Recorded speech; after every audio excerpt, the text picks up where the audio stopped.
Muito bem, estamos ao vivo mais uma vez, mais um Conjectura. Hoje o nosso episódio de número 21 para repercutir o programa anterior que contou com a presença do professor Rodrigo Barros Geller, do Instituto de Psicologia e do Programa de Pós-Graduação em Filosofia da Universidade Federal de Alagoas, no qual nós conversamos sobre a crise sanitária face ao negacionismo. Você que chega agora na nossa live, é muito bem-vindo e muito bem-vinda.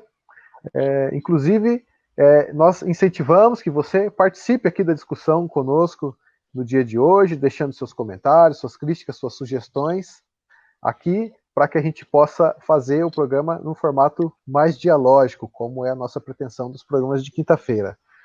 Como sempre, eu muito bem acompanhado, meu amigo, professor Wayne. Bom dia, Wayne. Bom dia, Danilo. Eu já vou tentando compartilhar aqui na página do meu grupo de pesquisa e na minha página pessoal a nossa live de hoje. Então, bom dia a você também que vai chegando, né? Já a nossa live de quinta-feira, que tem esse objetivo de repercutir a live de segunda, que tratou de um tema importantíssimo, né, Danilo? Especialmente, todo tema muito interessante, nós vamos ver hoje, mas especialmente o aspecto do negacionismo, né? Acho que é um tema bastante importante, bastante atual, e que a gente vai poder, então, desdobrar um pouco a partir do que, de maneira tão erudita, né, tão brilhante, o Rodrigo nos trouxe. Então, você é muito bem-vinda, eu insistiria nisso que o Danilo disse, compartilhe a nossa live no momento em que ela ocorre, isso é importante, porque nós somos um projeto de divulgação e difusão das ciências humanas. Então, se você compartilha a live, ela chega a um público maior, e este é um dos nossos objetivos, né? Você já sabe, promover, defender e difundir aquilo que faz, aquilo que produz e o modo como produz as ciências humanas. Então, bem-vindos, bem-vinda e vamos lá, né, Danilo? Tem os nossos Só, arquivos, só como é que é? vou repetir os recadinhos de sempre, né, que a gente sempre deixa Isso. nos inícios das nossas lives. É, lembrar vocês, então, que além aqui da nossa página do Facebook, nós também estamos no Instagram, por onde fazemos também as publicações, as divulgações das sugestões culturais dos nossos participantes, convidados de segunda-feira. Estamos também no YouTube, onde transmitimos as lives que nós fazemos aqui, nós também, na verdade, não fazemos a transmissão ao vivo, mas colocamos a live lá depois, em formato de vídeo. E também no Spotify, os programas são disponibilizados em formato de áudio, como podcast. Então você consegue nos acompanhar por essas outras plataformas. Nós sabemos que nem todo mundo consegue nos assistir ao vivo, né, enquanto a gente faz a transmissão aqui. Que lembrando, né, ocorrem todas as segundas e quintas-feiras, às 11 horas da manhã, no horário de Brasília.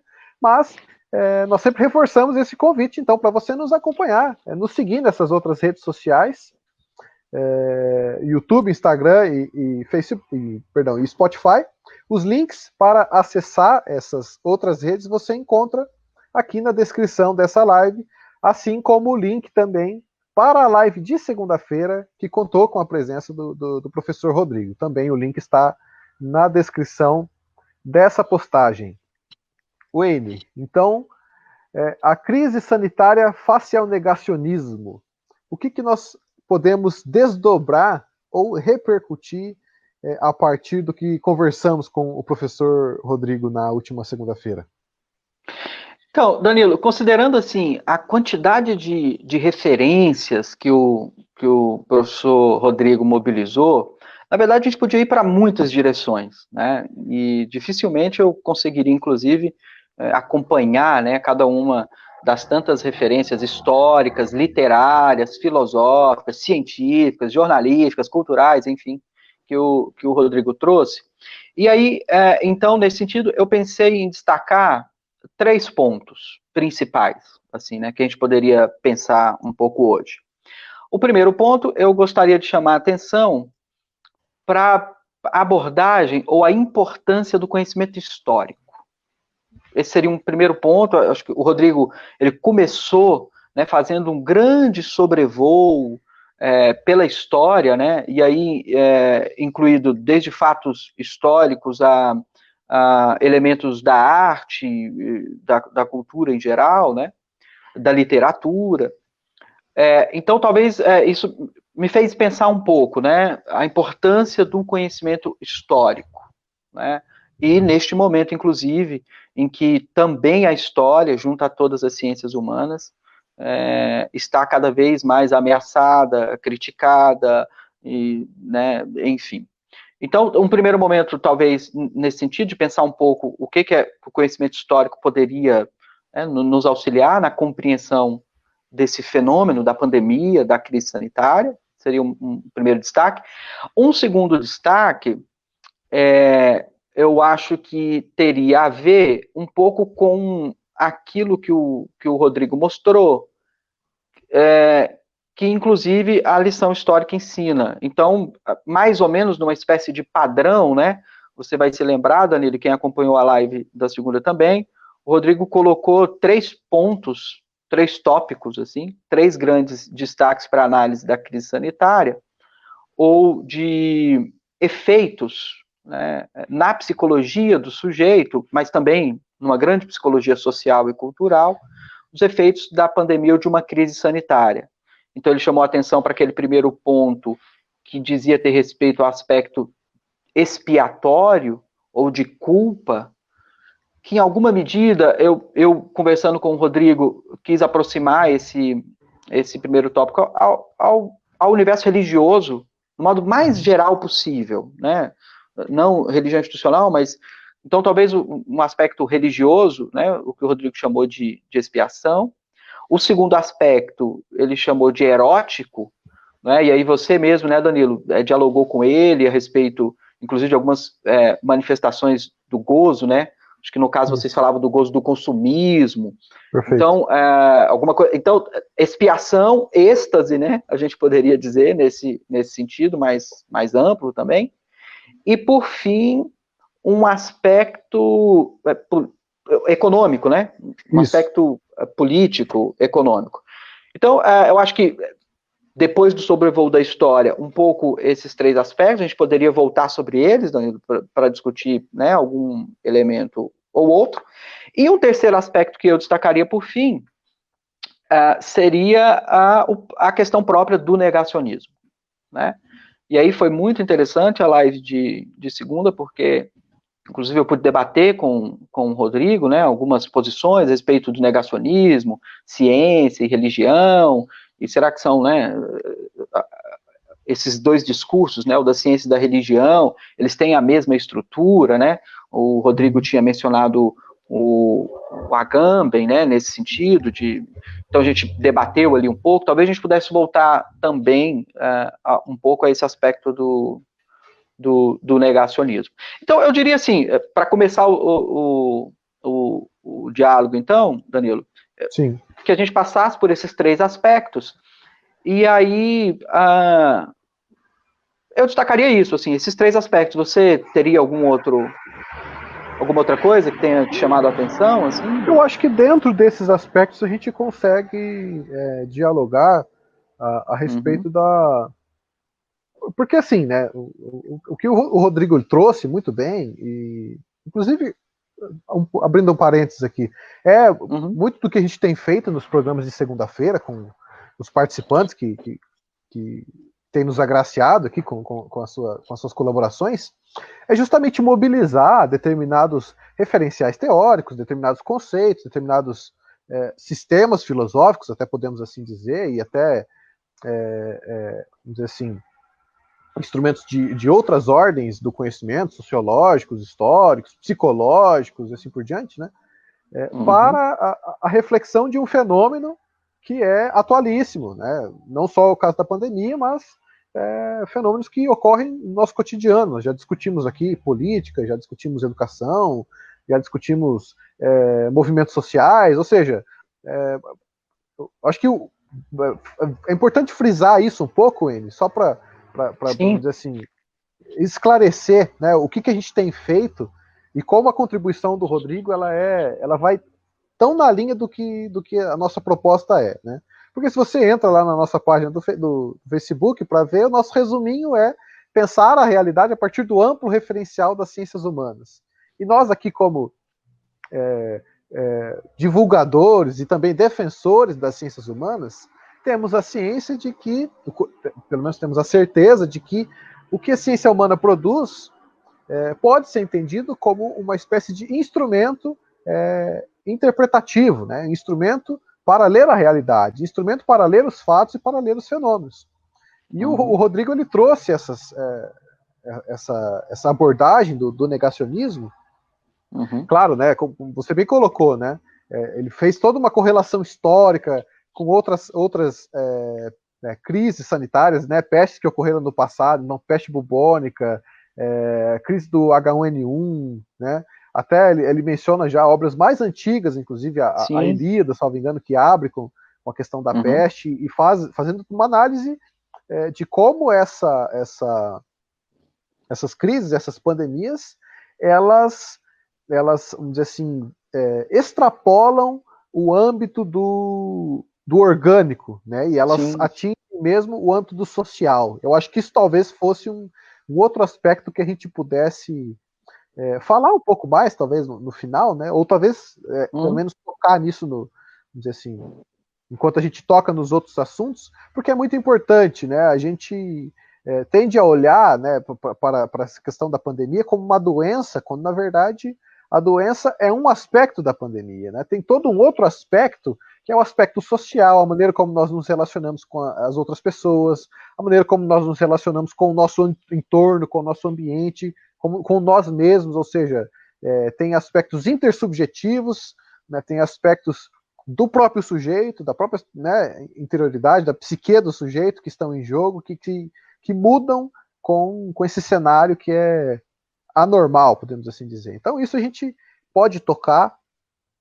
O Rodrigo ele até menciona também mencionou, né, na live de segunda-feira, que a crise sanitária ela tem essa potencialidade tanto de agravar quadros paranoicos, podemos assim dizer, né, e nos deixar mais suscetíveis a determinados comportamentos, podemos dizer assim, disruptivos, que inclusive nós enxergamos nessas atitudes negacionistas, mas ela também abre portas, ela potencializa outros tipos de comportamentos que afloram, podemos dizer assim, um lado da natureza humana, não sei se seria adequado falar de natureza humana, mas um aspecto da vida social que podemos entender como mais positivo, o aspecto da solidariedade, o aspecto da cooperação.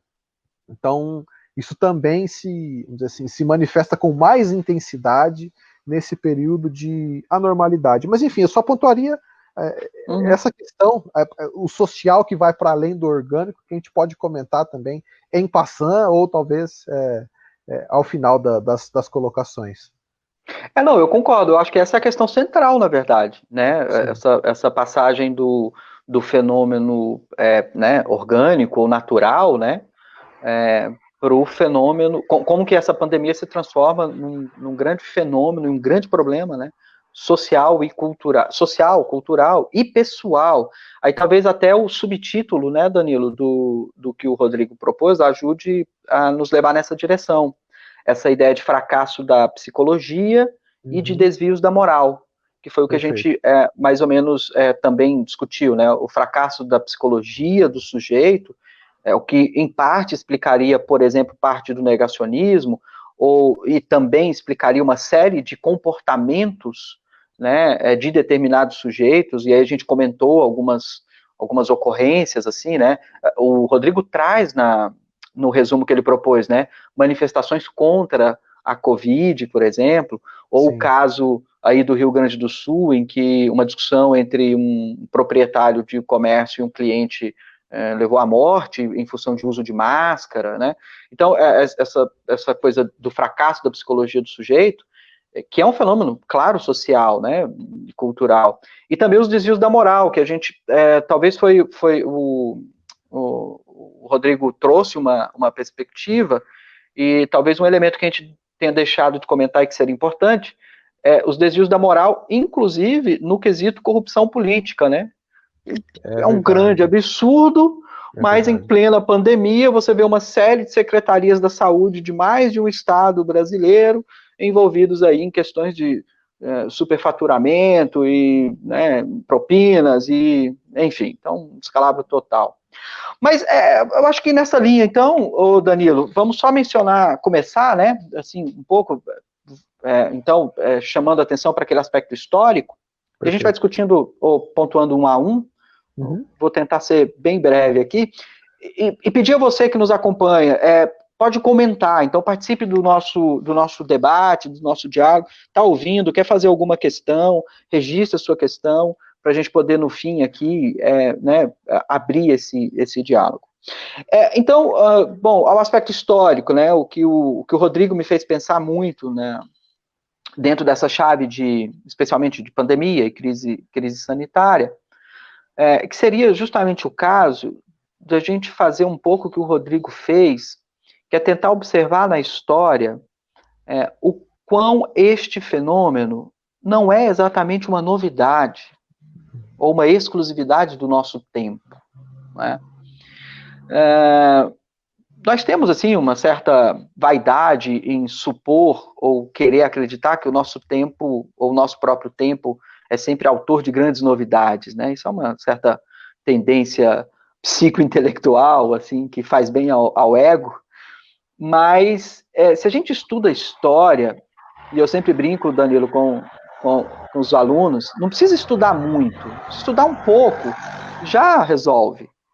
E se a gente estuda um pouco de história, a gente vai ver, então, como o Rodrigo muito bem trouxe, de que absolutamente quase nada dessa pandemia é uma novidade histórica, né? Ele chamou a atenção, olha, inclusive a prática de isolamento, né, é uma prática, assim, você encontra, né, desde o século XIV, não, desde a antiguidade, né, Tucídides ele citou.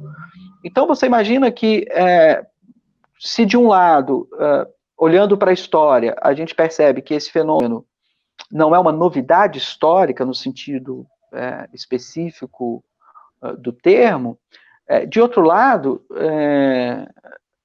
a gente poder pensar, né, a gente deveria pensar, o que a história nos ensina, né? O que a história nos ensina? A história pode ensinar a respeito dessa pandemia?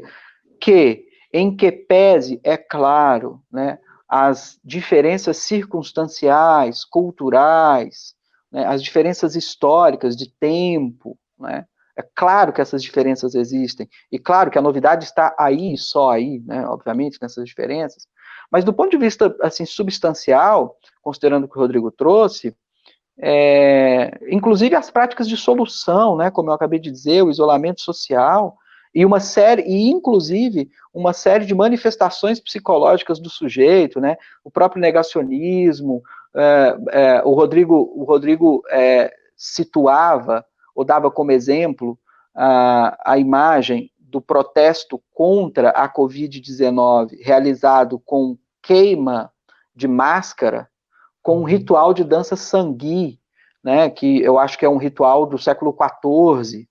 Então você vê que, inclusive, as reações psicológicas, muitas delas, né, a gente encontra referenciadas na história. Então, eu acho que seria o caso de a gente trazer um pouco a importância do conhecimento histórico, a importância da pesquisa histórica, para, inclusive, poder pensar saídas ou conjecturas né, nesse contexto da crise sanitária que a gente está vivenciando. Quero dizer, se a gente tivesse, talvez, um pouco mais de conhecimento histórico, isso poderia nos auxiliar, seja em certas tomadas de decisões políticas, públicas, etc., seja em certo consolo do ponto de vista psicológico, não é? De poder imaginar que situações semelhantes já aconteceram em outras civilizações, em outros contextos, né, e que soluções foram dadas, né, seja para o quesito angústia, ansiedade, seja para o quesito, né, solução sanitária e etc. Quer dizer, de algum modo, não estamos sozinhos, né? Não é só consolador imaginar que essa crise vai passar, né? Também é consolador imaginar que não estamos sozinhos, né? E não estamos sozinhos na história. Então, talvez isso também pudesse contribuir, né, para esse efeito de aplacar um pouco a angústia, né? Enfim, a ansiedade que esse período todo gera. E, claro, angústia e ansiedade que muitas vezes têm se convertido em comportamentos os mais ridículos, impróprios e inadequados possíveis, né? E aí, por fim, só, já para encerrar esse segmento da história, dizendo isso, né, que, enfim, então talvez devêssemos recorrer mais ao conhecimento histórico para poder compreender esse fenômeno da atualidade. Eu não quero dizer com isso que não haja elementos que são muito particulares do nosso tempo histórico. E que, portanto, existem desafios que cabe a nós, né, ao nosso tempo, à nossa geração, enfim, resolver. E que, sim, né, esses problemas e esses desafios são de tal modo específicos e particulares que haveria, claro, um certo limite da solução histórica. Por isso, quando eu digo que seria importante olhar para a história, né, como o Rodrigo nos fez ver na segunda-feira, eu não estou dizendo que a gente olhe para a história e reproduza a história. Né? Isso não tem sentido nenhum, é óbvio. Não é? O que eu estou querendo dizer é que talvez o conhecimento histórico e a experiência histórica possa contribuir para as soluções que nós precisamos efetivamente dar, né? Seja do ponto de vista político, cultural, amplo, né? Seja do ponto de vista pessoal e psicológico. Então, o que eu quero dizer é que a experiência e o conhecimento histórico não deveria, obviamente, ser reproduzido aqui, né? Embora também não se deva negar soluções que deram certo, o caso, de novo, do isolamento, né? Um caso usado desde a antiguidade, e que simplesmente não há uma solução até agora, né? Não há uma solução melhor para o controle, né? Não para, né, o extermínio do vírus, mas não há uma solução melhor para o controle do vírus que o isolamento social. Aí é que choca, né? Se você imagina que é inclusive uma prática antiga e que no momento não há solução melhor, por qual razão, pelo amor de Deus, a gente vai se apressar, se precipitar, né, em soluções como as do tipo que a gente tem discutido aqui, né, Danilo, em automedicação irresponsável e tantas outras né, situações.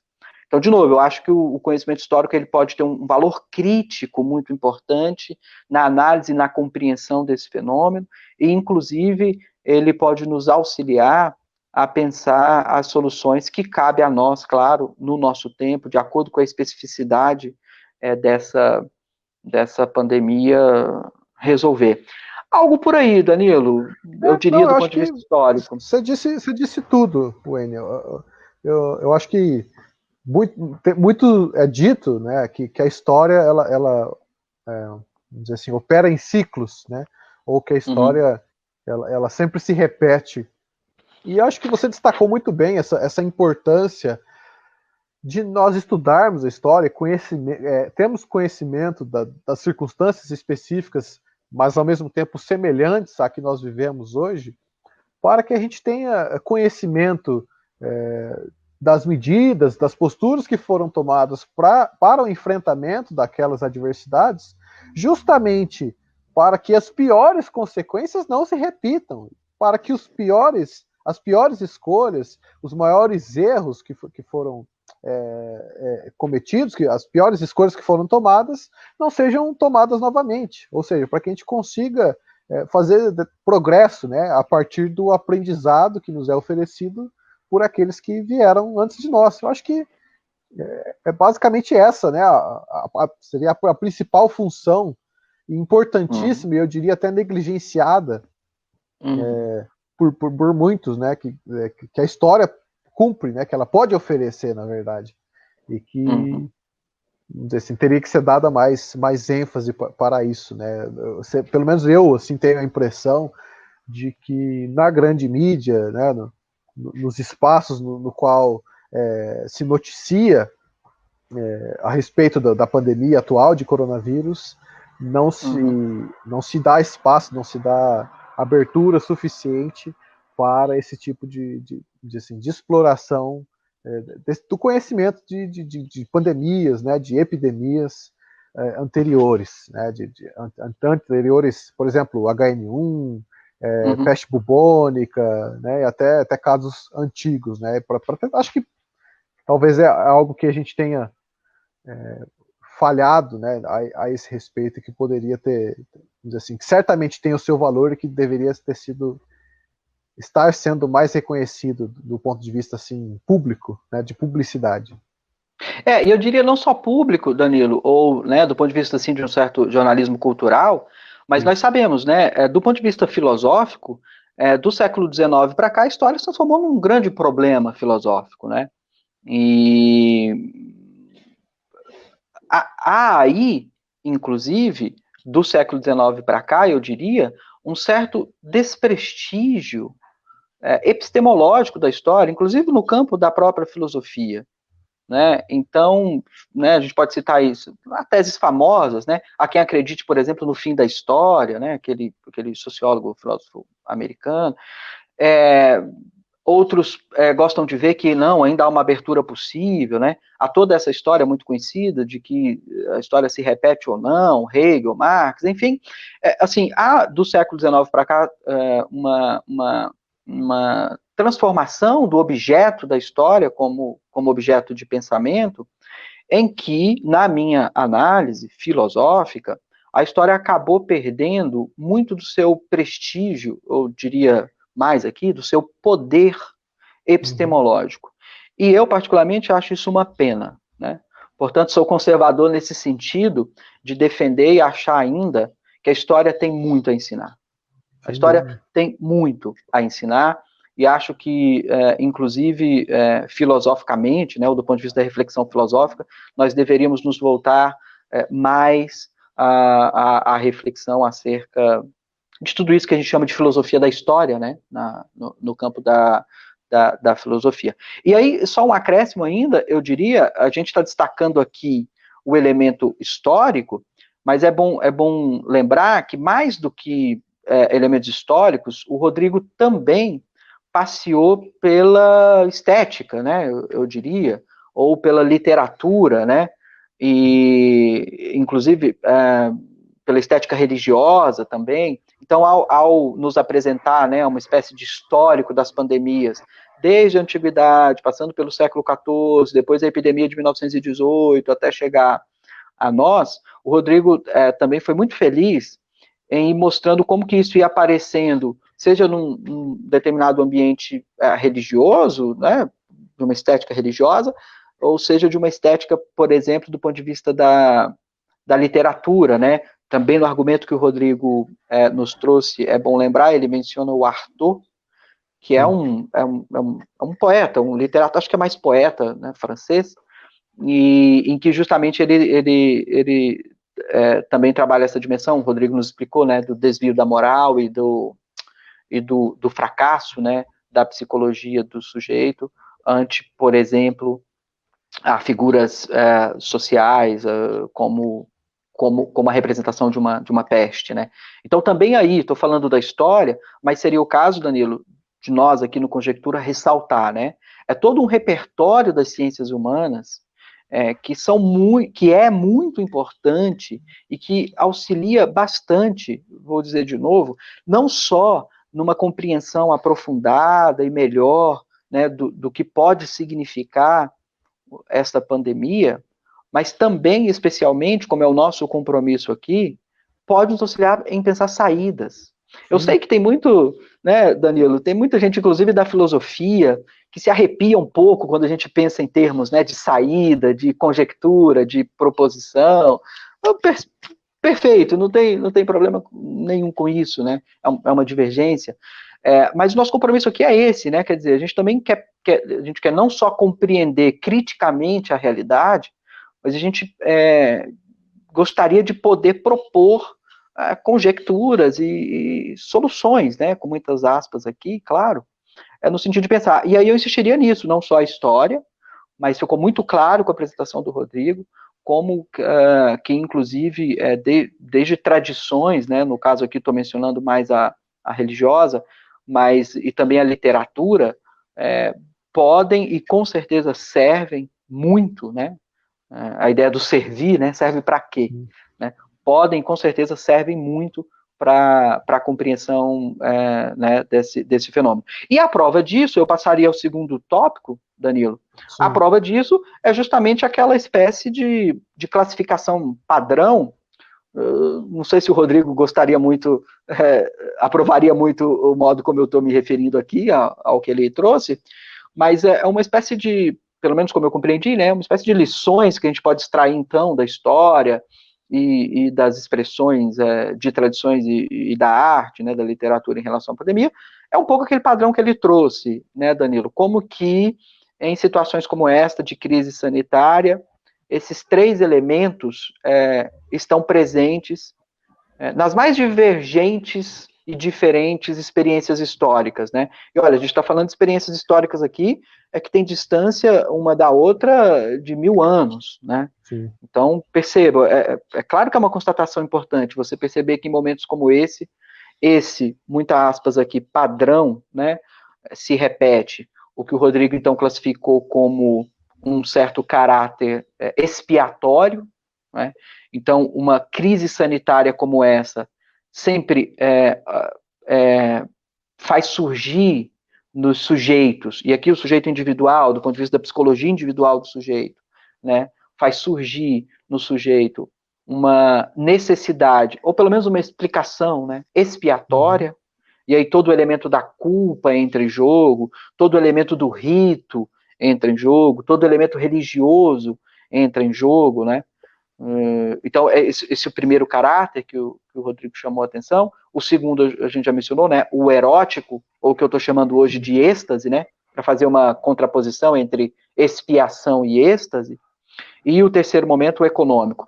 Então, só comentando cada um deles, eu chamei a atenção na live, né, Danilo, especialmente para este primeiro, em função justamente de hoje, no Brasil, né, nós sermos ou termos uma predominância muito forte da mentalidade religiosa na opinião pública, na direção política, na opinião política, né? Então, eu gostaria de explorar um pouco isso aqui. Não foi esse exatamente o ponto explorado pelo Rodrigo, mas eu gostaria de explorar um pouco isso, né? Quer dizer, o quanto essa pandemia da Covid-19 aparece num contexto em que a mentalidade religiosa está bastante aflorada, né, no Brasil, e o quanto essa mentalidade religiosa, né, a partir desse caráter expiatório, ele acaba, infelizmente, contribuindo para soluções precipitadas, né? Então a gente pôde associar na live passada isso, né? A primeira coisa, quer dizer, o abandono do Estado às regiões mais periféricas do Brasil. Aí eu chamava a atenção, né? Neste exato momento, né, 50 mil mortes depois, 1 milhão de casos depois, sem considerar subnotificação, porque aí multiplicaríamos esses dois números por 3 ou 5, conforme dizem algumas pesquisas. Então, quer dizer, neste cenário, este é o momento em que esta pandemia está avançando pelo interior do Brasil, né, está avançando pelo interior das comunidades mais longínquas. Eu pude mencionar aqui com muita tristeza a morte do primeiro indígena em Mato Grosso do Sul de Covid-19. E por que eu estou dizendo isso? Porque no interior do Brasil, onde o sistema de saúde é ainda mais precário que nos grandes centros, onde o Estado está ainda mais ausente, o que realmente sobra para a população é essa ideia de que, bom, seja o que Deus quiser. E eu estou dizendo isso, Danilo, não é teórico. Se você conversa com as pessoas, você ouve isso. Ah, não, é só Deus mesmo, porque esses políticos aí... Essa a frase. Não, é só Deus mesmo, porque esses políticos aí, né, deles a gente não pode esperar. Então a religiosidade popular, né, a religiosidade do povo, eu não vejo um problema, não é um problema nisso. Eu vejo um problema quando isso se soma, quer dizer, somado a esse desamparo, né, do Estado, quando isso se soma a soluções precipitadas, né, como as do tipo, né, aquilo que você mencionou na live, né, segura na mão, a mão de Deus de um lado, a cloroquina do outro, né, e, sei lá, né, eventualmente um vermífugo ou enxofre, né, aquela situação que a gente comentou aqui.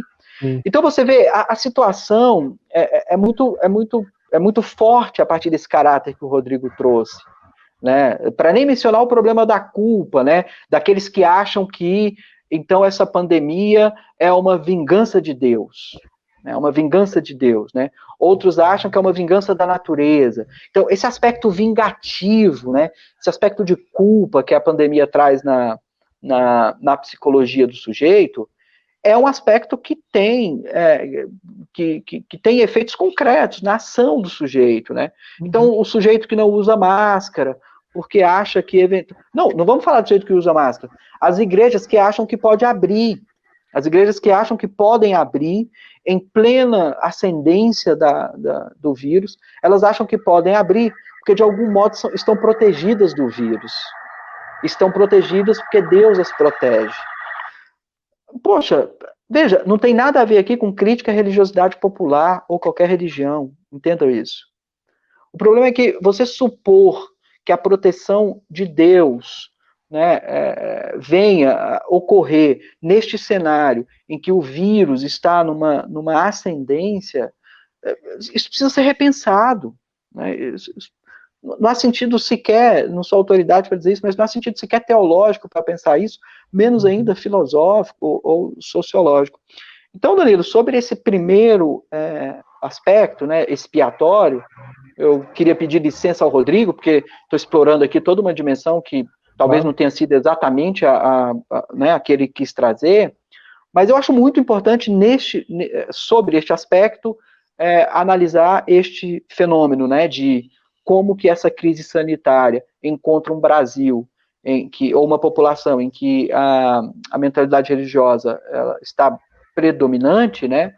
E como que isso acaba redundando ou gerando atitudes e comportamentos que atrapalham, né? E que fazem mal, inclusive à saúde do indivíduo e à saúde pública, uma vez que estamos todos nesta, né? Sem dúvida. Eu acho que só talvez fosse importante, Wayne, a gente frisar, dar um pouco de ênfase a essa separação, podemos dizer assim, talvez do público e do privado, ou do público e do não público. Porque certo. A gente até discutiu, né, na live se esses sintomas, esses fenômenos, né, que a gente pode separar nessas três categorias, né, expiatório, erótico e econômico, se eles seriam sintomas, né, do negacionismo. Até a gente teve essa discussão, podemos dizer assim, mais terminológica, mas assim, o que ficou bastante claro é que eles são um efeito, né, eles são consequência vamos dizer assim, desse agravamento de um quadro, né, anormal, né, do ponto de vista psicológico mesmo, que se dá em virtude da pandemia de coronavírus.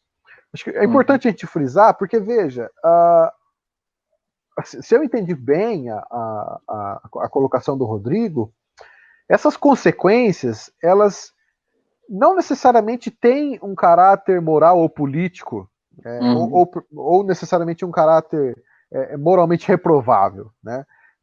Daí, claro, eu já ia passar no meu comentário para o segundo ponto, né, do sentido ali do erótico, né? A gente até também discutiu, né? Erótico no sentido do gozo, né? No sentido do indivíduo se ver colocado numa circunstância na qual ele renuncia ao enfrentamento e, em virtude dessa renúncia, ele passa vamos dizer assim, a se abrir mais ao gozo, em virtude até de uma incerteza do amanhã, né? Isso, a gente comentou, né, comentou a respeito ali do shopping center, né, vamos dizer assim, do gozo do consumo, e até poderia remeter a uma vamos dizer assim, a participação do Fábio Belo, né, quando a gente comentou sobre a saúde mental. Saúde mental, e você, naquele mesmo programa, falou da dimensão do corpo, né, de como essa questão do gozo, ela também se manifesta em comportamentos que, claro, se modificam com a pandemia, mas que passam podem ser nocivos para o indivíduo, no sentido de, por exemplo, o indivíduo que agora se vê confinado, né, ele passa então a se alimentar mais, então ele come mais, ele engorda, né, ou então ele dorme mais, né, enfim, fica com, tipo, passa a ter determinados gozos, determinados prazeres que redundam, né, que tem como consequência algum malefício para o seu próprio corpo. Claro, a gente pode interpretar dessa maneira, mas veja, estou só colocando a possibilidade de que, sendo isso manifestações, né, ou consequências desse agravamento em virtude da crise, nem tudo vamos dizer assim, que é uma manifestação expiatória ou do erótico ou mesmo do econômico necessariamente tem um caráter negativo.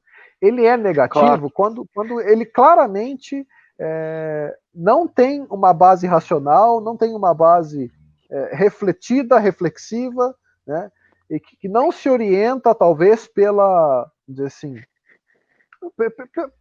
para tentar conseguir, né, para tentar alcançar um estado de coisas que seja melhor que o estado de coisas atual. Né? Talvez seja isso. Porque quando você fala da questão expiatória, veja, é um problema sério, muito sério, quando isso se redunda em políticas públicas, né? Quando isso se redunda em algo que tem um efeito, vamos dizer assim, drástico na vida das pessoas, no cotidiano das pessoas, e até do ponto de vista assim, da eficiência, da eficácia no enfrentamento do problema real, do problema concreto. Quando você talvez vá para a questão individual, talvez a gente consiga vislumbrar determinadas posturas ou determinadas atitudes que não necessariamente têm consequências graves, ou talvez que sequer sejam reprováveis de um ponto de vista moral. É só isso que eu estou tentando dar ênfase nessa separação, talvez em primeiro lugar, né, que não necessariamente é imoral ou reprovável o que se segue desse agravamento desse quadro, e por outro lado também insistir nessa questão da divisão do público e do privado, porque não é um problema quando você, não é um problema necessariamente quando você se dá, vamos dizer assim, ao luxo de determinados gozos. Esse luxo, inclusive, ele pode, dizer assim, luxo, né, no sentido da gente estar confinado em virtude da pandemia, então por isso a gente dispõe de mais tempo, a gente pode direcionar essa energia que antes era direcionada para outras atividades, para o trabalho, por exemplo, sei lá, para você se informar melhor, para você usufruir de uma boa leitura, para você usufruir de, sei lá, de um bom filme, de uma boa série, um bom documentário, né? Ter algo que se redunde, é um tipo de gozo e ainda assim tem uma consequência que não é reprovável do ponto de vista moral, né? O problema talvez seja quando a gente renuncia ao enfrentamento do problema e até do ponto de vista político fala, bom, então já que por não ter vacina, por não ter remédio, por ser impraticável, entre aspas, né, o isolamento social, entre aspas, muitas aspas, porque a gente sabe que esse é o grande X, né, da questão das políticas públicas atuais, especialmente no Brasil. Então, por essa renúncia, a gente se dá ao luxo ao voltar o gozo de prazeres que agora a gente estava abdicando. Então, voltar ao gozo de se movimentar, de ir até o restaurante, de ir até o bar, de ir até o show, o espetáculo, a igreja, até a igreja talvez entre nesse viés erótico, e claro que erótico eu estou falando no sentido do gozo, no sentido amplo, né, do prazer, né, assim, de uma dimensão mais passional. Então, o grande problema ele está aí, né, Wayne? Talvez a gente pudesse até conjecturar, né, para tentar entender melhor esse quadro, se o problema, na verdade, não está na renúncia, né, no sentido que o negacionismo, ele, vamos dizer assim, a negação da realidade ele é uma coisa, né, no sentido assim de você negar que aquilo seja algo que é de fato. A renúncia, ou seja, é uma diminuição do problema.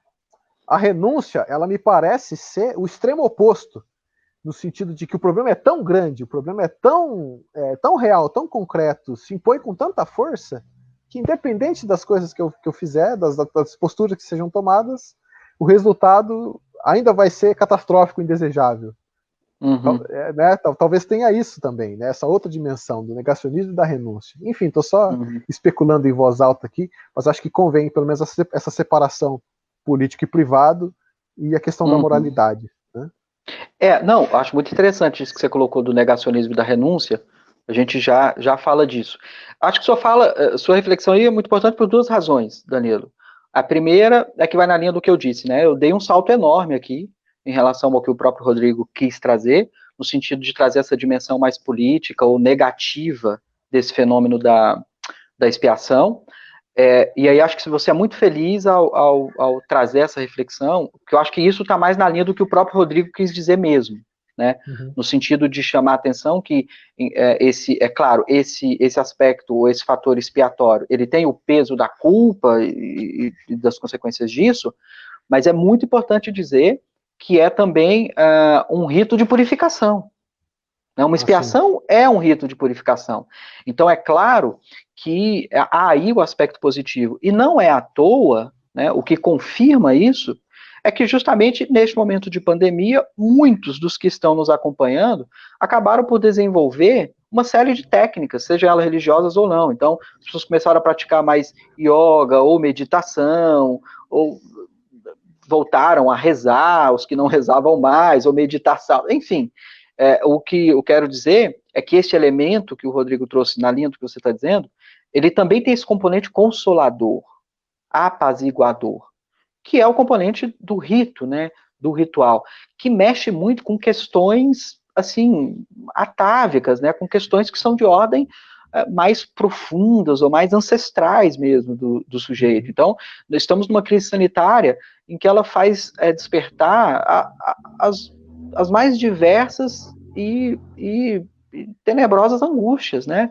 A ameaça da natureza sobre a vida, a perda da vida iminente, né? A incerteza quanto ao futuro. Então, é claro que pequenos ritos, muito pautados por esse fator expiatório, eles têm esse poder, né, de justamente consolar, apaziguar, acalmar a psicologia do sujeito. Então, nesse sentido, é muito importante o que você trouxe. E a segunda razão, também você lembrou, o Rodrigo insistiu nisso, né? Não se trata de ver esses três elementos de maneiras distintas, né? Eles ocorrem um vinculado ao outro, perfeito, né? Então, a expiação, o gozo, né? O prazer e a economia são coisas que estão extremamente ligadas, né? Não é à toa também, passando para esse ponto aí do erótico, que muitas práticas ritualísticas jamais foram tão vendidas como agora, né? Então a gente acompanha essas pesquisas aí e você percebe isso, né? O consumo, por exemplo, de produtos ou de cursos, né, na internet, etc., coisas que vão nesse sentido. Então essas coisas elas estão interligadas e especialmente sobre o aspecto erótico do gozo, Danilo, acho que é isso mesmo que você diz, né? É uma espécie de imperativo do prazer, né? Ou um desespero da vida. Qual que é o desespero da vida? É justamente isso. O sujeito se sente ameaçado pelo vírus ou pela crise sanitária, e aí a alternativa aí são duas. Ou ele se torna um melancólico, no sentido de que, bom, então, né, o futuro é completamente incerto e nada eu posso fazer, ou o sujeito diz o contrário, não, bom, o futuro é completamente incerto, então deixa eu aproveitar o máximo possível. Perfeito. Esse é o imperativo do prazer, né? E que encontra em tempos como os nossos, né, capitalistas e consumistas, encontra sua grande figura no consumo. Né? Então, não é à toa de novo, né? Você, acho que chegou a mencionar a ocorrência de um fato aí num shopping e tal, mas fim de semana passado, um importante parque de diversões de Santa Catarina foi reaberto, né? Um lugar que atrai turistas do Brasil inteiro, né? E que, de novo, no momento em que justamente em Santa Catarina a coisa volta a ficar grave, né? O parque reabre, né? O parque reabre. Então, eu acho que são coisas, né, da ordem desse imperativo do prazer, ou que eu estou chamando aqui de desespero da vida, né? Esse medo de não ter vida, né? Para poder aproveitar mais, que acaba justamente também apresentando-se, né, por meio deste aspecto que o Rodrigo ressaltou, que é o aspecto erótico. Isso para nem trazer toda a dimensão, inclusive da sexualidade que está implicada aí, seria uma outra discussão, mas mais do ponto de vista de psicologia social, né? Eu acho que está bastante claro que muitas pessoas, né, ou muitos comportamentos têm ido nessa direção, né, de um certo imperativo do prazer, e que, de novo, Danilo, é importante você dizer isso, não se trata aqui de juízo moral, Perfeito. pelo menos não em primeiro lugar, né, o que está todo mundo tentando fazer é dar conta disto, dessa pandemia, e nem todo mundo acerta, e nem todo mundo, inclusive nós, quer dizer, de algum modo, isso é muito importante, pelo menos eu penso, do ponto de vista da psicologia geral, né, bem geral aqui, talvez um olhar de maior benevolência, ou trazer aquilo que o Rodrigo mesmo trouxe, Danilo, e você também, um olhar de maior solidariedade, né, tá todo mundo angustiado, tá todo mundo ansioso, tá todo mundo sem saber o que fazer, e aí, é claro, cada um acaba reagindo, né, a seu modo, a seu limite, né, de determinada maneira. Eu digo, não é o caso de juízo moral, pelo menos em primeiro lugar, né? Uma outra coisa é você pensar do ponto de vista de imputação de lei, né? Então o sujeito sai sem máscara, né? Sim. Não, tem que ser multado mesmo, e não é isso que eu estou dizendo. Eu estou dizendo que talvez também um olhar de maior benevolência, especialmente do ponto de vista psicológico, pode ajudar bastante. E aí, por fim, esse aspecto do negacionismo, né, Rodrigo, ó, né, Danilo? Já para trazer a participação dos nossos espectadores aí, eu acho essa ideia brilhante que você trouxe, o Danilo, de negação e renúncia, né? Ali com o Rodrigo, a gente discutiu um ponto muito específico, que é o ponto, né, o Rodrigo trouxe o Agamben, mencionando como que, então, também o discurso científico teria a mesma estrutura do discurso religioso. A gente teve uma certa oposição ali, mas se você quiser acompanhar, vá ao nosso Conjectura de Segunda, mas eu acho que o mais importante é pensar hoje, Danilo, nessa chave que você está trazendo mesmo, né, dessa dimensão da diferença do que seria a negação e a renúncia. Se você puder falar um pouco mais, Danilo, eu achei que ficou uma formulação bem interessante. Sim, eu fiquei com um pouco dessa impressão, né, claro, pensando alto aqui agora, né, com você, com os nossos espectadores, né, porque o negacionismo, veja, ele me parece uma postura de rejeição dos fatos, né, então, de rejeição dos fenômenos, ou seja, eu olho para o que acontece, eu estou inserido no que acontece, né? O que acontece afeta diretamente a minha pessoa, afeta o meu entorno, o meu trabalho, enfim, todas as atividades que me rodeiam, mas eu tendo a acreditar que, por exemplo, que as reações que se dão frente à causa desse problema, dessa alteração de todas essas estruturas intersubjetivas, né, ou que circunscrevem o sujeito, ela, vamos dizer assim, ela está sobrevalorizada, né? Ou seja, não seria para tanto. Eu particularmente tenho essa interpretação, né, que o negacionismo ele vai nesse sentido, e, portanto, a resposta, sendo uma resposta exagerada, o adequado seria, para o, entre aspas, retorno ao normal, então seria uma reação mais apropriada. Tirar a máscara e jogar fora, abrir o shopping center, voltar a frequentar. Queimar a máscara na passeata da morte, né? Isso, quer dizer, isso aqui está atrapalhando o nosso modo de vida. Isso aqui a gente não, né? A coronavírus, então, é uma gripezinha, não é nada demais, não mata tanto. Ele vai se espalhar como se espalha uma gripe, né? As pessoas vão morrer, mas as pessoas morrem, né? Quer dizer, é uma negação dos fenômenos, né? E a partir dessa postura psicológica, a gente, vamos dizer assim, submete toda e qualquer reflexão racional para, vamos dizer assim, sustentação dessa tese, que na verdade não é uma tese, é uma espécie de axioma, né? Que passa a nortear a nossa própria visão de mundo. Isso é uma impressão que eu tenho do que é o negacionismo, e que, claro, daí se reflete nessas posturas, né, expiatórias, vamos dizer assim, de ir lá e queimar máscara, do erótico, né, do ponto de vista do gozo, também do econômico, né, até a questão do consumo, reabertura do comércio, enfim, então tem todas essas dimensões, essas posturas. O que eu vejo que a renúncia ela seria um extremo oposto, porque o que ela diferenciaria, em essência, do negacionismo? Se o negacionismo ele é uma postura de entender que a causa ela não é tão forte, ou tão, vamos dizer assim, a causa por ela mesma talvez não fosse suficiente para gerar o que gerou, né? Na verdade, ela deveria ter gerado menos. A renúncia ela seria o extremo oposto, de que, na verdade, a causa é mais forte do que ela é de fato. Né? Ou seja, de que, na verdade, o problema ele é maior do que aquele problema que nós, vamos dizer assim, estamos numa visão, entre aspas, lúcida, entendendo, compreendendo ele. Então, na verdade, a renúncia ela é nesse sentido de que, bom, é algo que, no caso atual, né, a pandemia do coronavírus, que tem o potencial de extermínio muito grande, ainda que a taxa de letalidade seja baixa, sim. Mas apesar da letalidade ser baixa, ele tem um potencial de exterminar com muita força todas as nossas relações sociais, todas as nossas relações de trabalho, nossas relações com as outras pessoas. Não, desculpa, né? Danilo, inclusive a nossa própria vida, né? Nós estamos falando de 50 mil mortos e muito mais que isso. Claro, não, claro. Muito bem colocado, é verdade, você tem que colocar isso porque quando a gente fala de letalidade baixa, precisa.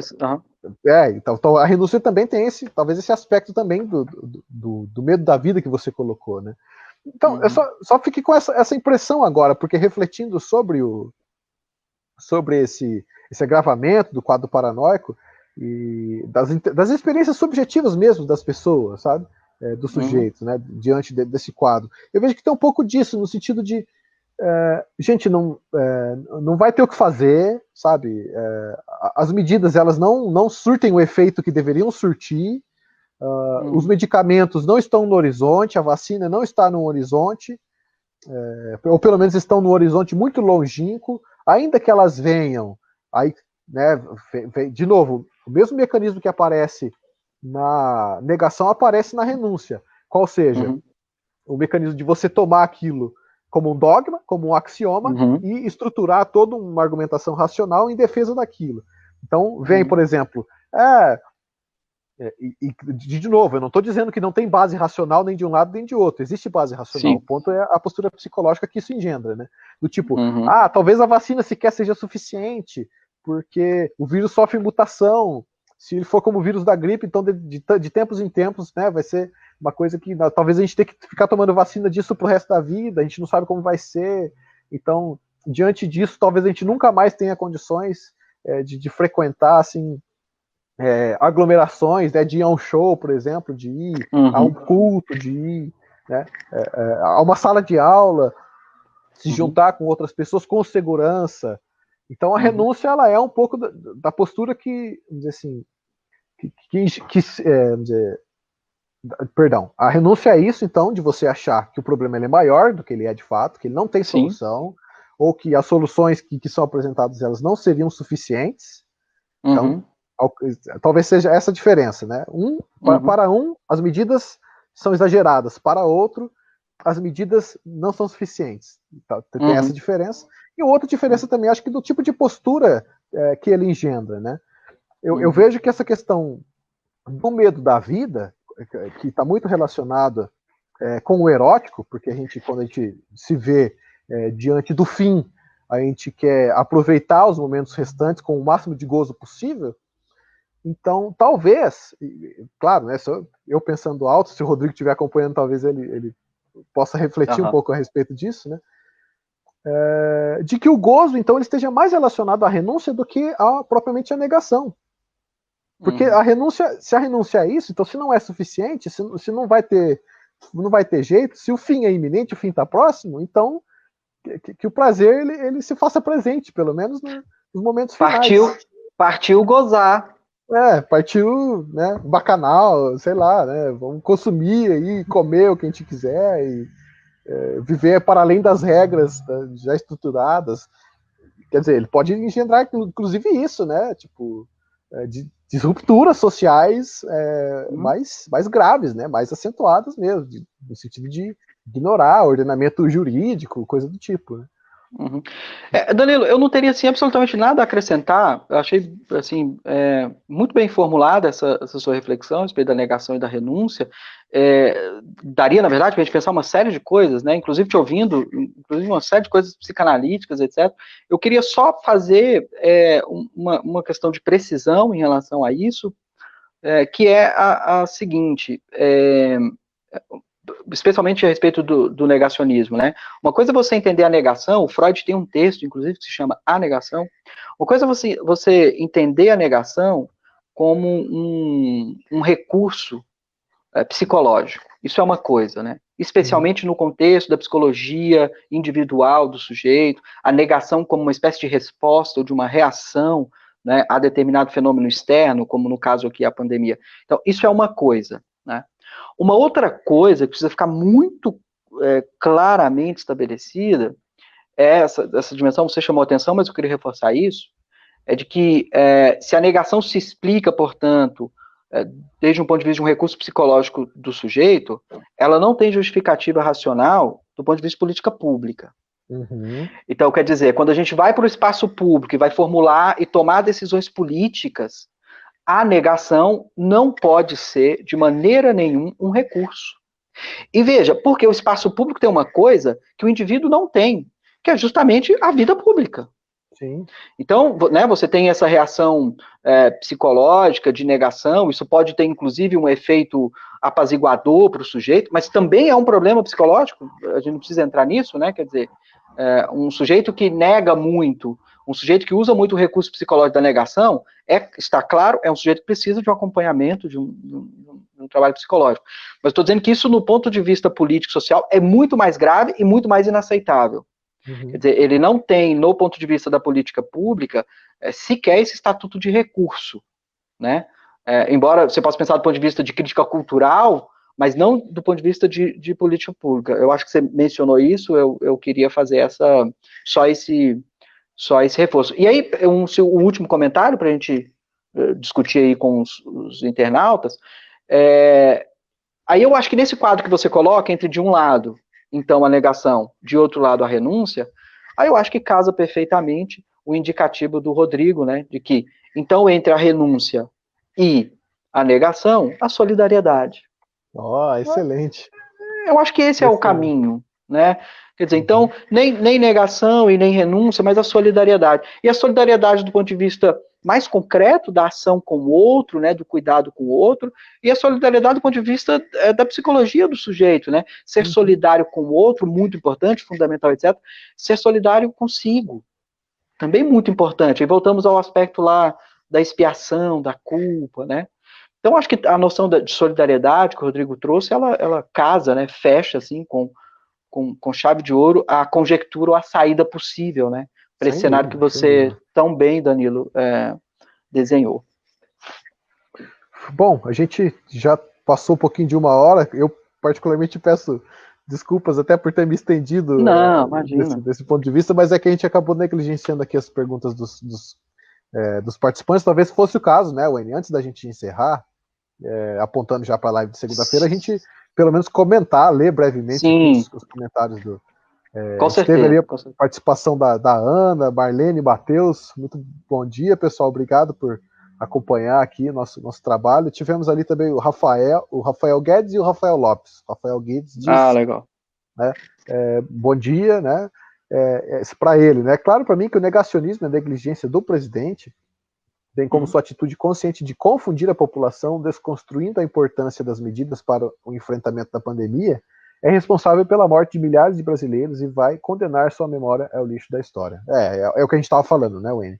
Da questão da política pública, né? Sim, inaceitável. Não tem justificativa. O que a gente mobilizou aqui a partir da reflexão do Rodrigo é uma estrutura conceitual para entender, vamos dizer assim, a subjetividade, né? Agora, isso não serve de justificativa, né? para que o indivíduo ele se diga, então, não, eu estou paranoico em virtude da pandemia, então eu vou simplesmente negar a ciência, negar os fatos, negar a razão, negar os instrumentos que se mostram efetivos no combate e sob essa justificativa. Não cola, não é assim que funciona. Você não faz política com recurso psicológico, ponto. Perfeito, é isso. Aí o Rafael Lopes, bom dia, professores, no sentido de uma autocrítica, vocês concordam que há, desde sempre, uma separação entre mundo acadêmico, intelectualidade em geral e as massas, o povo? Claro, me parece que seria necessário, para essa aproximação com o público, um maior espaço nos aparelhos institucionais, tanto do Estado quanto da comunicação. Mas mesmo assim, diz o Rafael, parece haver tido uma certa renúncia da intelectualidade dos cientistas em geral em dialogar mais com o público, e assim se fazer presente na construção de uma sociedade um pouco mais racional. Os políticos, com seus interesses, monopolizaram essa tarefa. E aí, Wayne, como que a gente... eu diria que sim. Esse obstáculo? Eu diria que sim e não, né, Rafael? Sim e não por quê? Porque, note, de um lado, é claro que há um problema, esse problema existe, de um certo distanciamento social da universidade. Isso é uma coisa. Outra coisa é você notar, por exemplo, que neste cenário, por exemplo, o nosso tema aqui de crise sanitária, não faltam intelectuais, inclusive dizendo bobagens por aí. Então, de outro lado, você tem um movimento, assim, agora, especialmente no caso da crise da pandemia, de envolvimento da intelectualidade enorme, né? Danilo, a gente recebeu o Adriano aqui da Ampof, né? Na semana passada, e pôde mostrar, inclusive, isso. Uma série de intelectuais se manifestando, marcando posições. Essas posições são as mais diversas e, inclusive, antagônicas entre si. Então, de um lado, tem esse problema da universidade, de um certo distanciamento da universidade, da intelectualidade, em relação à opinião pública, ele existe. De outro lado, eu acho que essa crise sanitária, ela veio quebrar um pouco isso, porque, de novo, eu estou dizendo, veja nós aqui, é o nosso caso, né, o Conjectura é uma dessas iniciativas, por exemplo, que pretende, né, extrapolar os muros da universidade, dialogar com a opinião pública. Então, e há uma série assim, enorme de diversas atuações nesse sentido. A questão é saber, bom, e pós-pandemia, né, isso vai durar? A universidade vai continuar reclusa entre seus muros? Aí, né, são futurismos, eu penso que não. Mas acho, Rafael, que esse é um problema cada vez mais aparente e menos real. Esse é um problema cada vez mais aparente e menos real. O que eu vejo desde os meus pares aqui, meus colegas, eu mesma e de outros lugares, é um envolvimento cada vez mais forte com a opinião pública. É o modo que eu vejo. Sim. Eu não sei se eu sou tão otimista quanto o N a esse respeito. Eu acho que, claro, existe essa separação, ela é um fato. Claro, a gente precisa analisar com cautela para entender qual a intensidade disso, ou pelo menos sobre quais dimensões, sobre quais aspectos essa separação ela se manifesta. Mas acho que é importante entender também que há um movimento, assim, em marcha, de descredibilização da intelectualidade, né? Um movimento antirracionalista, por assim dizer, né? que toma, assim, se expressa de diferentes maneiras, mas que a gente enxerga em gurus que são contrários assim, ao conhecimento que é produzido pela filosofia acadêmica, por exemplo, né? Outros movimentos anti-vacina, até mencionei no programa anterior, né? Terraplanistas. Então há esse movimento que existe. Eu acho que esse movimento ele tem um potencial de expansão, porque ele consegue conglomerar pessoas, né? Aglutinar pessoas em torno de uma comunidade que tem certa identificação, né? Os indivíduos eles se identificam entre si, eles dão uma sensação de pertencimento, coisa que o conhecimento acadêmico, o conhecimento científico não oferece, porque não é essa a função, né? O conhecimento científico ele busca entender a natureza, entender os fenômenos, entender a realidade, a psique, os seres humanos, né? A política, enfim. Então, tem essa separação, esse ponto que eu gostaria de acrescentar, e daí, claro, a gente precisa pensar em como superar isso, né, através de mecanismos institucionais, você mesmo já mencionou, né, do ponto de vista da comunicação, né, até dentro da universidade mesmo, acho que a gente cabe, sim, uma autocrítica no sentido de, do ponto de vista da extensão, talvez seja uma dimensão que tenha sido negligenciada, acho que é algo que a gente precisa voltar aos nossos olhos com um pouco mais de carinho, um pouco mais de atenção, especialmente agora, nesse cenário que nós estamos sendo colocados contra a parede, né? Talvez, claro, né, haja um problema aí, porque alguns podem dizer a gente estaria jogando o jogo daqueles que nos acusam infundadamente, mas, por outro lado, negligenciando essas críticas ou esses ataques, olhando nós mesmos para a nossa postura, assim, nós enquanto professores, acadêmicos, universitários, etc., se a gente não tem realmente deixado de lado, né, vamos dizer assim, o público, né, a opinião pública, a massa, o povo, como você colocou aí na sua pergunta, né, Rafael? E, na verdade, eu acho que sim, tem que ser dado uma justificativa, um parecer, né, um posicionamento, qualquer que seja ele precisa ser dado, porque, afinal de contas, nós vivemos uma cooperação. Para viver no sistema cooperativo, os elos eles precisam estar amarrados. A gente não pode achar que a gente está... que a gente tem autonomia, né, que a gente tem autonomia e independência. Não, a gente tem uma dependência e tem uma contraparte a ser oferecida. E o que a gente oferece como resposta aqui, um pouco, é de que, bom, nós oferecemos instrumentos teóricos, né, reflexivos, né, da realidade, ferramentas de compreensão do real. Pelo menos é isso. Eu iria por aí. E Danilo, só também na linha do que o Rafael questionou, eu não sei se você viu, porque você faz o anúncio da live de quinta, e aí você pede, né, que as pessoas deixem suas perguntas, né? Sim. E aí o Samuel Melo deixou uma questão que eu acho que a gente precisaria tocar, talvez já para encerrar, né, mas considerar, se você me permite, eu gostaria de ler, porque vai na linha do que você acaba de também dizer para o Rafael. A questão do Samuel foi a seguinte, é uma questão dirigida ao Rodrigo, então talvez o próprio Rodrigo responda nos comentários, né? Mas o Samuel diz, talvez o professor Rodrigo pudesse falar mais a respeito da destituição da medicina como referência segura durante a pandemia. Interessante esse aspecto, né? Ele tem um trabalho interessante sobre curandeirismo, onde, junto com colaboradores, fala sobre a escuta que alguns curandeiros e xamãs oferecem aos seus solicitantes e que não é muitas vezes ofertada pela medicina. Parece que há, por essa falta de escuta, uma ruptura importante na relação médico-paciente, o que leva o doente muito mais ao pastor e ao curandeiro do que a esse profissional, o médico. Me parece que essa ruptura se repete com relação aos intelectuais, de um modo geral, e acredito que ela se deva, em alguma medida, a certa falta de contato com o povo, com as pessoas que não estão dentro das universidades e círculos intelectuais. Esse é apenas um momento de inflamação, um cerco passageiro do afeto à razão, ou é um processo histórico? Faltou conversa da universidade e dos intelectuais com a sociedade leiga? Bom debate. Ô Samuel, eu nem ousaria comentar a sua pergunta, eu deixaria ela como um excelente questionamento para o fim da nossa live de hoje. Eu acho que talvez, Wayne, fosse o caso de nós, eu, você, refletirmos sobre a possibilidade da gente fazer uma conjectura exclusivamente sobre isso, sabe? Sobre essa... uma ideia, sim.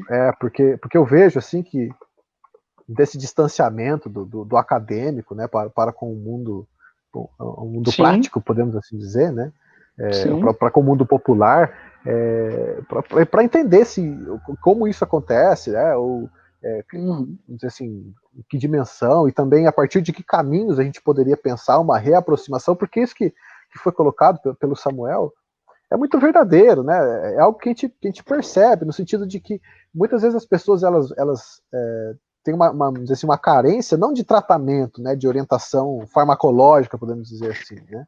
Elas têm uma carência de pertencimento, de comunidade, de grupo, coisa que é oferecida pelo pastor, né, pela comunidade religiosa, né, pela igreja, talvez até em outros grupos, mas não é oferecido pela medicina, pelo médico, né? Muitas vezes até se coloca num outro patamar, né? Vamos dizer assim, esse saber da autoridade. Uma autoridade, aquele que sabe, né? Aquele que que oferece o caminho correto, mesma coisa do ponto de vista da academia, né? Tem esse elitismo, né? Acho que é o termo que eu estava procurando. Sim, Esse elitismo que muitas vezes não é o que se procura, e isso talvez seja causa desse afastamento, e talvez a resposta para essa reaproximação esteja justamente na quebra disso, né? Um comentário do Rodrigo, Wayne, antes da muito gente bem. Rodrigo, encerrar vamos lá. nossa live. Muito Tá? obrigado, Rodrigo, por nos acompanhar. Ele diz: graças, Danilo e Wayne. Vocês trouxeram uma série de questões importantes que vão me auxiliar grandemente na continuidade da pesquisa. Agradeço a oportunidade de debate que vocês gentilmente propiciaram e desejo-lhes boa continuação nesse velho trabalho do Conjectura. Um abraço. Nós que agradecemos, né, Rodrigo? Poxa, um querido. é um grande prazer tê-lo aqui. Uma discussão muito promissora, né? Muito fértil discutir sobre esses temas, essas questões que o Rodrigo nos trouxe. É isso então, meu caro. Acho que foi ótimo, só parabenizar mais uma vez, Danilo, Rodrigo, porque é um trabalho de insistir nisso, né, Danilo, que é o nosso papel aqui do Conjectura. O Rodrigo conseguiu, de maneira brilhante, discutir um tema atual, né, a crise sanitária, o fenômeno da pandemia, a partir de um projeto de pesquisa que ele realiza, né, o Samuel mencionou, ele acaba de mencionar. Então é isso, né? Essa capacidade, né? Parabéns, Rodrigo, essa capacidade de fazer dialogar com a opinião pública e com as questões assim atuais, né? A pesquisa que se faz, isso é sem dúvida muito importante para as ciências humanas, para a ciência em geral. Então, agradecer mais uma vez e parabenizar ao Rodrigo, né, pela participação e por todo o conteúdo que ele nos trouxe. E aguardar segunda-feira, né, Danilo? Qual será, Exatamente. então, o nosso ponto de segunda-feira? Então, na segunda-feira, nós vamos receber a professora doutora Júlia Sicheri Moura. A professora Júlia, ela é graduada em filosofia e em direito, tem doutorado em filosofia, pós-doutorado, e ela vai vir para falar para nós sobre justiça social. Tá? Mais especificamente, o tema, né, o título do nosso debate de segunda-feira é Urgência na Justiça Social. Como pensar a justiça distributiva frente ao cenário da pandemia. Né? E aí a gente vai fazer uma análise ali de questões de distribuição, questões de, vamos dizer assim, um enfoque talvez naqueles que são menos favorecidos, né, como que os mais favorecidos poderiam contribuir, né, para o enfrentamento da pandemia de Covid-19 e também para uma eventual reestruturação social, né, para que talvez no futuro, se vivêssemos, né, numa sociedade, se vivermos numa sociedade mais justa, os impactos não sejam tão graves, né, tão acentuados, especialmente sobre aqueles que têm menos condições de se proteger dessa crise, né, dessa pandemia. Enfim, são muitas questões para a gente pensar, um papo interessantíssimo. Então, você que nos acompanhou até agora está mais do que convidado e convidada a participar, nos acompanhar. Então, na segunda-feira, às 11 horas, no horário de Brasília, estaremos aqui ao vivo mais uma vez, então, para mais um debate, mais uma discussão aqui na nossa iniciativa do Conjectura. Muito bem, então, até segunda a todos. Até segunda. Um grande abraço a todos, bom resto de quinta-feira e bom final de semana. Tchau, tchau.